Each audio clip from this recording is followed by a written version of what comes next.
vous la verrez et vous le verrez s'accomplir. Amen. Quelqu'un qui a bien prié, il sait qu'il a vraiment plein d'assurance que ça va aller. Amen. Est-ce que nous pouvons nous asseoir? Nous sommes en train de préparer la retraite qui commence ce soir. Nous allons parler pas beaucoup de minutes là. Nous allons s'exhorter. Amen. Si cela ne dépend que de nous, on va parler pendant 5 minutes là. Amen. Amen. Vous savez, bien-aimés dans le Seigneur, je tiens à faire des prières. J'ai compris une chose. Et nous n'avons cessé de vous le dire. Tu es fort. Tu es forte quand tu es en présence de Dieu.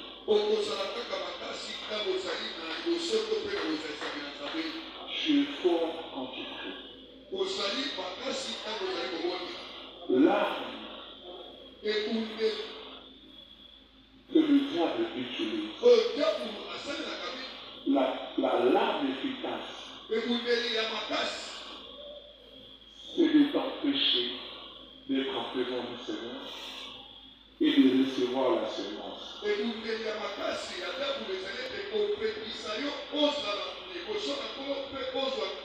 Souvenez-vous de la parabole de Sémère.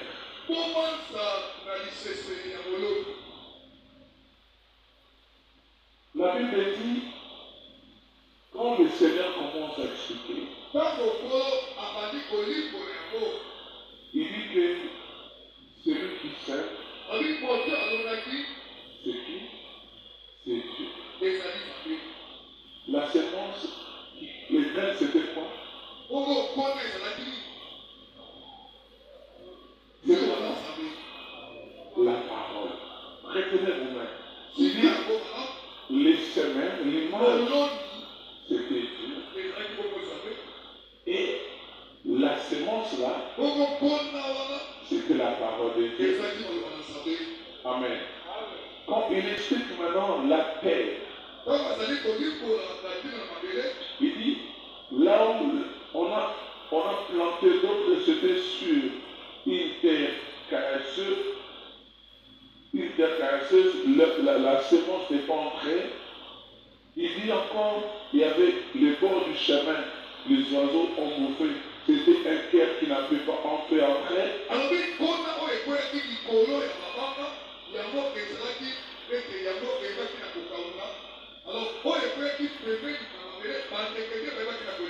Alors, il explique tout ça.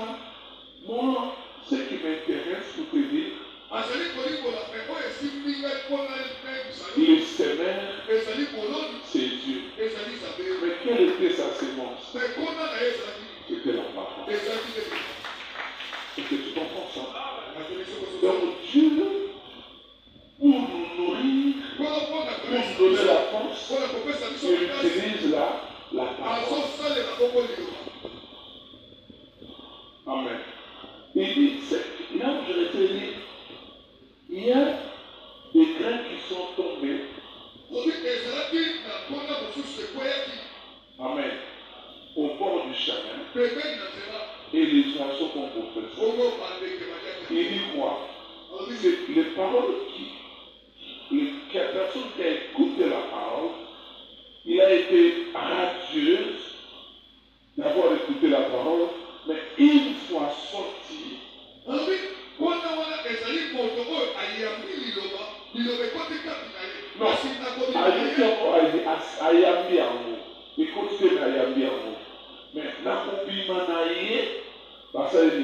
le diable vient, il est rempli. Acclamons le Seigneur. C'est-à-dire, même les ténèbres, c'est nous ravir ce que le ciel nous donne. Ils ne prennent pas n'importe quoi. Ils prennent ce que Dieu nous donne, qui peut nous donner la vie. Qui peut nous donner la force. Qui peut nous donner la force de nous enraciner. Amen. Parce que quand tu es enraciné, on ne peut pas seulement te couper pour te déraciner. Et déraciner, ça prend du temps, ça prend la force. Ça devient difficile. C'est pourquoi quand le Seigneur te fait grâce, c'est que le monde des ténèbres n'est pas en nous. C'est de ne pas être en présence du Seigneur. Parce que la présence du Seigneur d'abord peut sortir une puissance.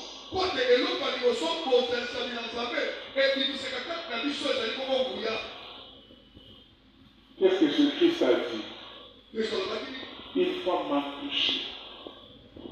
Quand elle m'a touché, qu'est-ce qu'il a fait?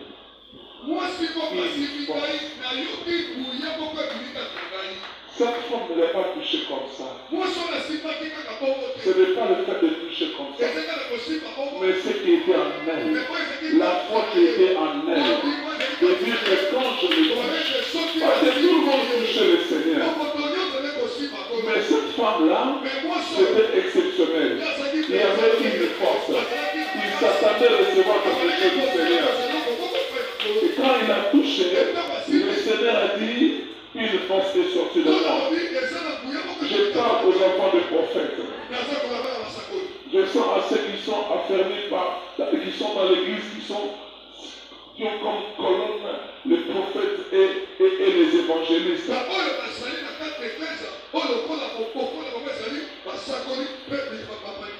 Frère, quand tu es à l'église, on dit que là où 2 ou 3 sont réunis, je suis parmi eux. Et le Seigneur ne ment pas. Et ici au rocher, nous le vivons. Alléluia. Deuxièmement, il est écrit ceci. Il est doux et agréable au frère de se réunir. Parce que là, le Seigneur envoie ça. C'est-à-dire que la présence du Seigneur est là. Même si tu ne le vois pas, d'ailleurs nous n'avons pas besoin de voir. Parce qu'il est écrit, nous ne marchons plus selon la vue, mais nous marchons selon la foi. Et nous savons qu'il est là. Et ceux qui peuvent le toucher, le touchent chaque fois. Et ils ne sortent pas comme ils sont. Parce que la présence de Dieu seulement dégage une puissance. Ceux qui sont prêts, c'est-à-dire ceux qui croient, ceux qui espèrent, reçoivent cette puissance-là, leur vie se transforme. Au-delà de cela, la parole, une parole qui est vraie, c'est-à-dire poussée par le Saint-Esprit, la personne parle de la part du Seigneur. Cette parole qui est vraie, ce n'est pas quoi que ce soit, c'est une semence, c'est un pain de vie. Et c'est l'esprit qui reçoit ce pain de vie, cet esprit-là se développe. Et pourtant, c'est l'esprit, c'est le visible, qui est l'esprit, qui dirige ce qui est visible, qui est le corps. Nous ne devons pas voir les choses comme le monde. Nous devons voir les choses à l'envers. Je me rappelle que le Christ dit à Pierre, il dit aux disciples, je vais à Jérusalem. Et je sais que là-bas, les grands prêtres vont se réunir pour me tuer. Pierre, il aimait Jésus. Mais il ne voyait pas les choses comme Jésus. Il dit que le Seigneur t'en préserve. Tu n'iras pas à Jérusalem. Écoute ce qu'il dit à Pierre. Il dit arrière de moi. Arrière de moi. Pourquoi? Parce que tu ne vois pas les choses comme Dieu. Mais tu vois les choses comme un homme. C'est-à-dire, même un enfant de Dieu, même un disciple, ne peut pas continuer à voir les choses comme les hommes. J'ai dit à l'église, ce soir, parce que tu es là, tu appartiens à une communauté, tu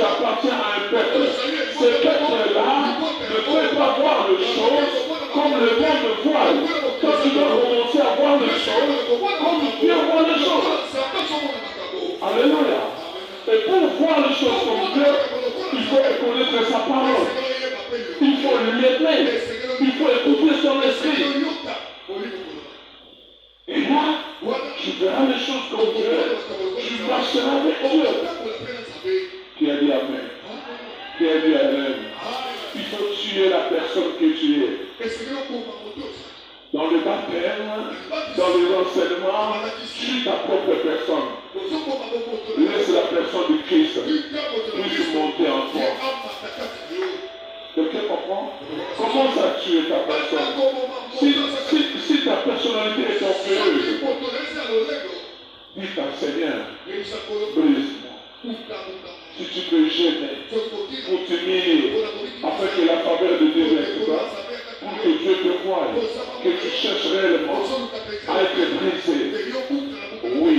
Si la personne qui est en soi, elle est une personne impudique, prie, cherche le Seigneur de te délivrer, de te libérer de ces possessions-là. Alléluia. Ce que vous avez mutation, oui, son vie. Amen.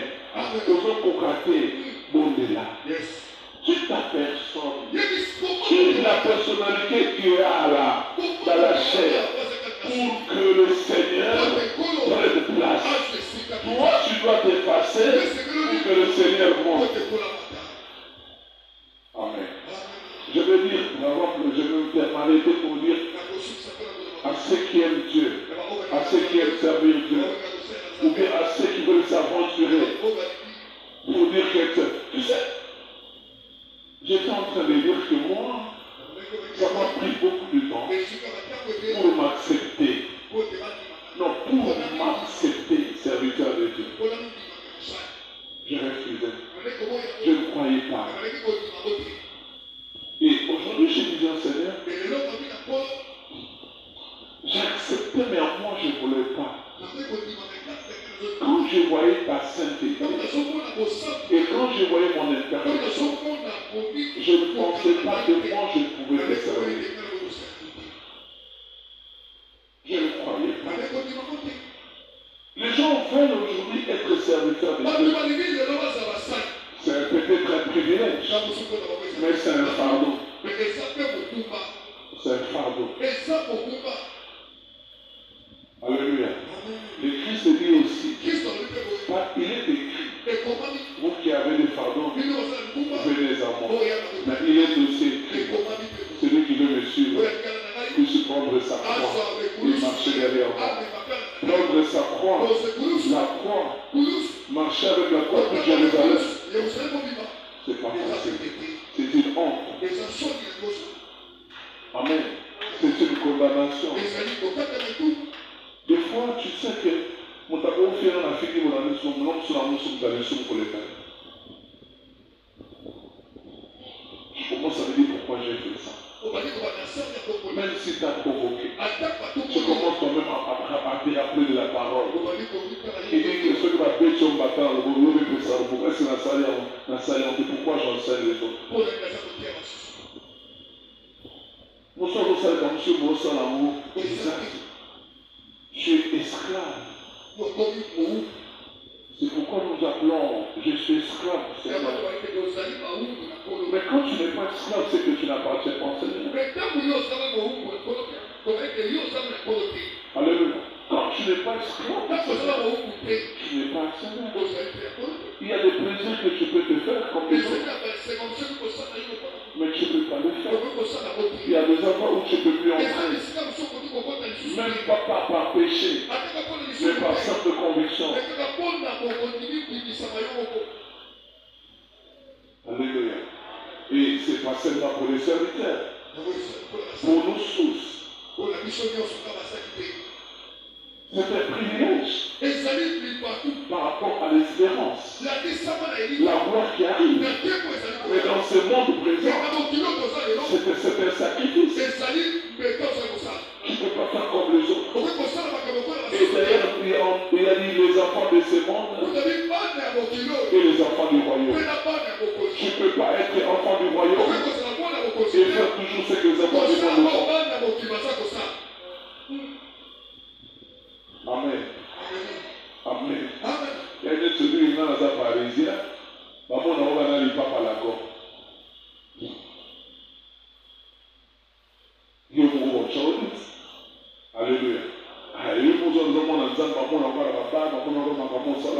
quelque part dans le dimanche. Même si on se retrouve dimanche. Qui a dit Amen? Qui a dit Amen? Donc, il faut commencer à s'effacer. Il faut commencer à limiter les dégâts. Moi, j'ai dit à Dieu, j'ai pris du temps. Je ne m'acceptais pas. Je me rappelle ma première retraite. J'ai dit, si tu m'appelles encore, commence par me briser. Si tu ne me brises pas, je ne te servirai pas. Je n'ai pas besoin de te servir. Je connais ma nature. Avec toi, ça marchera pas. Pourquoi tu m'appelles? Il y a beaucoup. Pourquoi tu m'appelles? Moi, je vais être général. Je vais te dire, pas ça.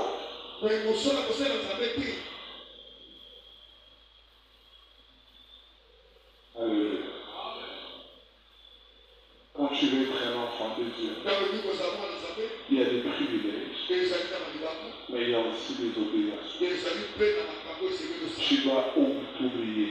Ce que tu veux faire, Dieu doit l'approuver. Dieu doit l'approuver. Non, il faut animer. Soyez tu ne peux pas commencer à faire des projets comme si tu n'avais pas de temps.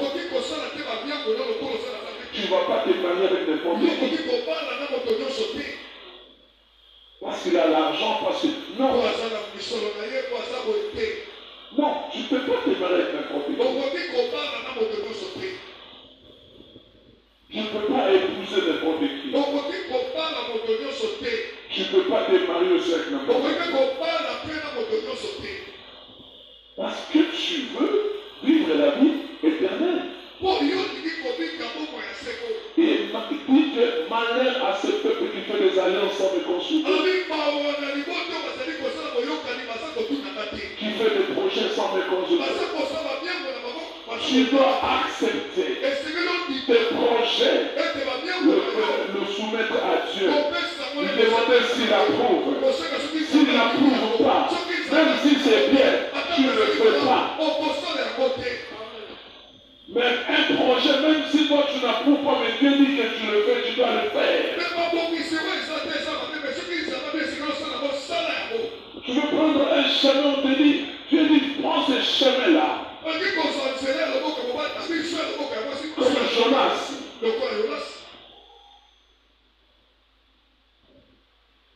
Beaucoup, leur cœur ne s'est pas encore circonscrit. Ne sont pas encore circoncis, c'est vrai. C'est-à-dire, la circoncision d'aujourd'hui, ce n'est pas la circoncision de la chair, mais c'est la circoncision du cœur. Le cœur doit appartenir à Dieu. Tu dois faire une alliance. Nous tous, nous aurons un seul mari, un seul époux, c'est le Christ. Nous devons épouser le Christ, c'est-à-dire aimer le Christ et suivre son chemin. Quelqu'un a compris ce soir? Alléluia. Je vais vraiment parler de la délivrance pendant la retraite. J'aimerais que tu sois là tout ce temps, on va parler de la délivrance et on va prier même. Il faut que nous soyons délivrés de nous-mêmes, de notre propre personnalité. Alléluia. Pour que nous prenions la personnalité du Christ. Il y a des gens qui n'ont pas donné à Christ leur vie.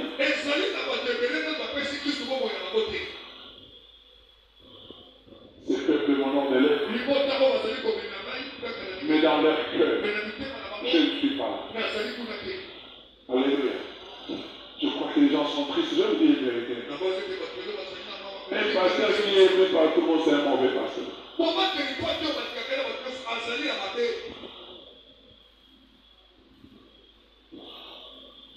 Alléluia. Quand un pasteur veut avoir l'approbation populaire, c'est qu'il est mauvais. Parce que c'est le principe. C'est les gens qui aiment le monde qui sont ennemis de Dieu. Parce que le monde n'aime pas Dieu.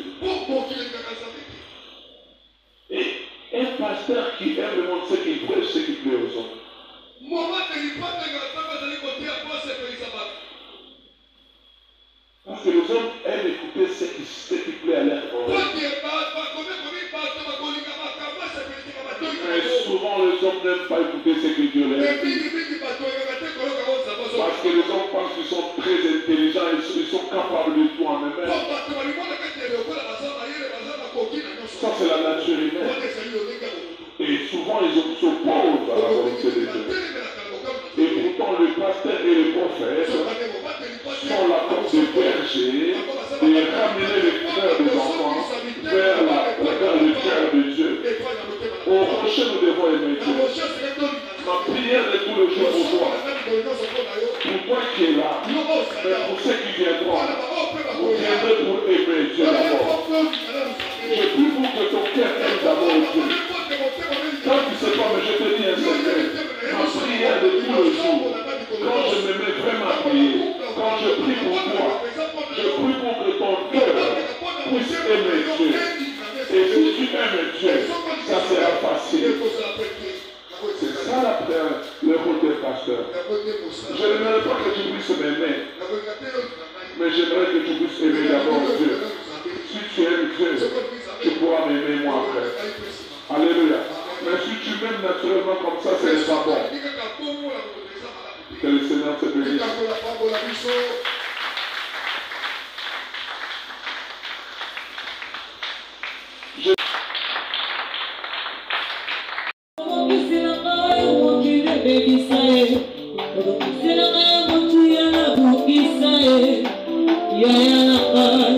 Yeah.